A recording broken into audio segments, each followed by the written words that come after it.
25 दिसंबर को मनाई जाएगी गीता जयंती। हम सभी को सही तरीके से जीवन जीने की कला सिखाता है ये महाग्रंथ।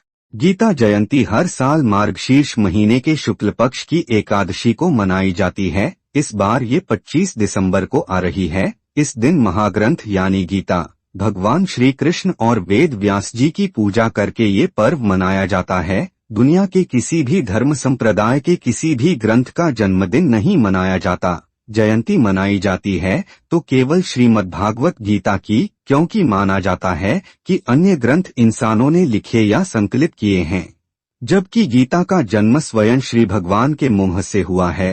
पुराणों में बताया गया है कि इस दिन कुरुक्षेत्र के मैदान में श्री कृष्ण ने अर्जुन को गीता के उपदेश दिए थे, जिसके संकलन को श्रीमद्भागवत गीता का रूप दिया गया। व्रत पर्व 25 दिसंबर को मनाई जाएगी गीता जयंती। हम सभी को सही तरीके से जीवन जीने की कला सिखाता है ये महाग्रंथ।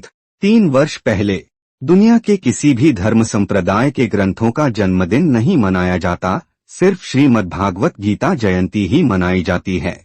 गीता जयंती हर साल मार्गशीर्ष महीने के शुक्ल पक्ष की एकादशी को मनाई जाती है। इस बार ये 25 दिसंबर को आ रही है। इस दिन महाग्रंथ यानी गीता, भगवान श्री कृष्ण और वेद व्यास जी की पूजा करके ये पर्व मनाया जाता है। दुनिया के किसी भी धर्म संप्रदाय के किसी भी ग्रंथ का जन्मदिन नहीं मनाया जाता। जयंती मनाई जाती है तो केवल श्रीमद्भागवत गीता की, क्योंकि माना जाता है कि अन्य ग्रंथ इंसानों ने लिखे या संकलित किए हैं, जबकि गीता का जन्म स्वयं श्री भगवान के मुंह से हुआ है।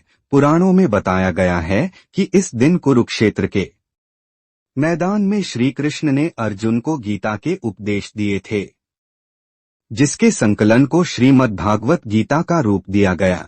सभी के लिए हैं गीता के संदेश।